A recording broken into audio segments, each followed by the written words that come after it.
So let's talk about the first 1,000 miles in my new Tesla. What I'm in right here is a 2024 Tesla Model 3 rear-wheel drive. So it's the single motor, not the dual motor thing with the more power, I guess. And first of all, speaking about power, this has plenty. Never am I wanting for power or acceleration, whether it's taking off from a stop or even on the freeway when I want to speed up to get around somebody, or just speeding up on the on-ramp to be able to match the speed, which down here in South Texas, pretty fast. 65 mile an hour speed limit. You better be driving 75 because that's the way it is. I don't have any issues with it. Matter of fact, regardless of which situation I'm in, it always pushes me back in the seat when I nail the throttle, the accelerator. Love it. But any problems with the car so far? The short answer is no. Let's talk about the body. You know, paint always seems to be an issue with any vehicle. Is it durable? Do you get a bunch of chips and nicks and things like that? I haven't noticed anything. No problems at all. One of the big complaints about the Toyota Tacoma is that they have weak paint, soft paint.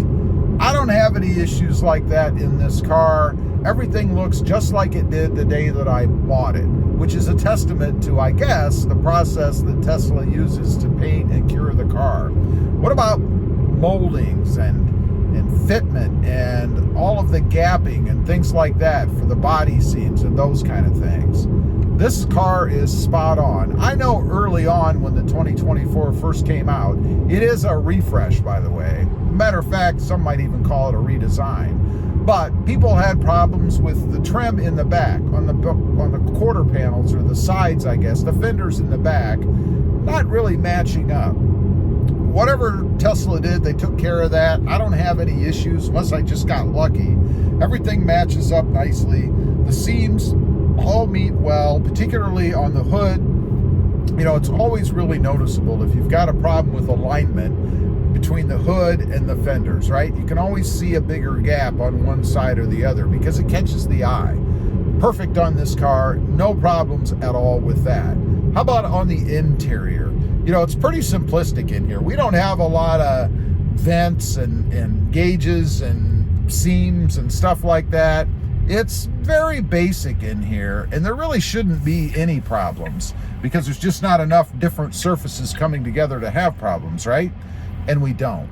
Everything in here still looks perfectly fine. And I'll tell you, one thing that always concerns me with car interiors living in South Texas, where it gets really, really hot, is what the sun and the heat is going to do to the different panels. Sometimes, if they're not good quality, they'll either discolor or warp a little bit. I had a Toyota Tundra about 3 years ago or so, and one of the vents, or not vents, but little covers, I guess, over the tweeter in the dash started to warp. The corner kind of started to pop up a little bit because it got so hot. Now, that was a black truck, but nonetheless, you shouldn't have that problem. I mean, vehicles are going to be outside in the sun, right? It was a problem, something that was just poor quality, in my opinion. Nothing like that with this car. Everything is spot on. The seats are good. No premature wear or anything from getting in and out, stuff like that. No scrapes, no problems. Everything is spot on, which I think is awesome. Now, as far as charging, let's talk about charging, because that has to be the biggest point of contention with any electric vehicle, including the Tesla. I have a charger at home. I had it installed by an electrician. It runs on a max of 50 amps. I usually charge at about 29, and I plug it in at night. So I have it scheduled from at 8 o'clock at night until whenever it's fully charged, which I charge this to 100%, by the way. It is I believe it's the nickel, it's the new battery. I think it's the nickel battery where you don't have to worry about battery memory. In other words, you can charge it all the time if you want, and you can charge it to 100%. Not a big deal. And that's what I do. Range still seems to be just like it was the day that I got it. No issues. Now, as far as charging away from home, honestly, I don't do that. This car for me is used as a daily driver, kind of an errand runner, if you will. When I want to go to Lowe's, for example, or the grocery store, or the pew-pew shop, whatever it is, I take this car because it's so fun to drive and it's so economical. I mean, I don't have to charge this thing, but maybe once a week, twice a week, something like that, depending upon how long I'm driving it, of course. But no difference in range. Just like the day that I got it, that is perfect. Maintenance on this car, well, there is no maintenance on this car. I mean, all you really have to worry about is rotating the tires when it comes due, or making sure you keep windshield washer fluid in it. That's it. You don't have to do anything else. No oil changes, nothing like that. And I love it.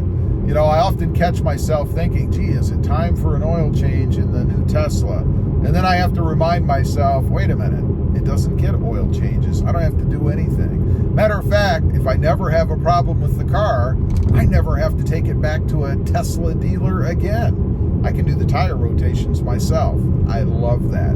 What about the screen? We have to talk about the screen right below you guys.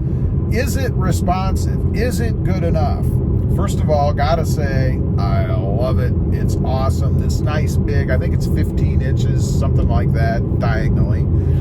It works perfectly. No issues with it. It's not glitchy, it's not hiccupy, and it's very responsive. When I want to do something on that screen, and it is a touch screen if you're not familiar, it works every time. I don't have to tap, tap, tap, or move my finger just a little bit to get to the right area like I've experienced on other touch screens in vehicles. They did a fantastic job with this.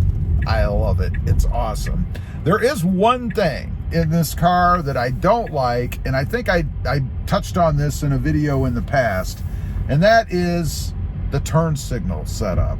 The way it is, there are two buttons on the left. You push them. There's no stalk in this car. It's completely naked around the steering wheel. But you do have to push the turn signal button to activate the turn signals.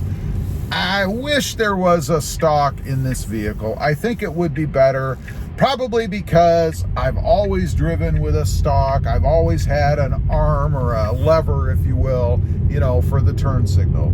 I often find myself, I catch myself trying to remember how to activate the turn signal. I always have to look down to do it.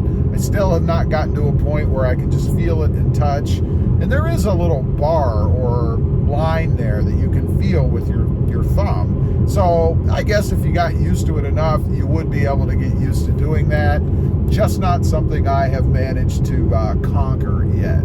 Anyway, that's it. That's the 1,000-mile review on the 2024 Tesla Model 3. It is awesome. I can't see myself ever being without a Tesla again. The car is just that good. Leave a comment. Let me know, particularly if you're a first-time Tesla owner.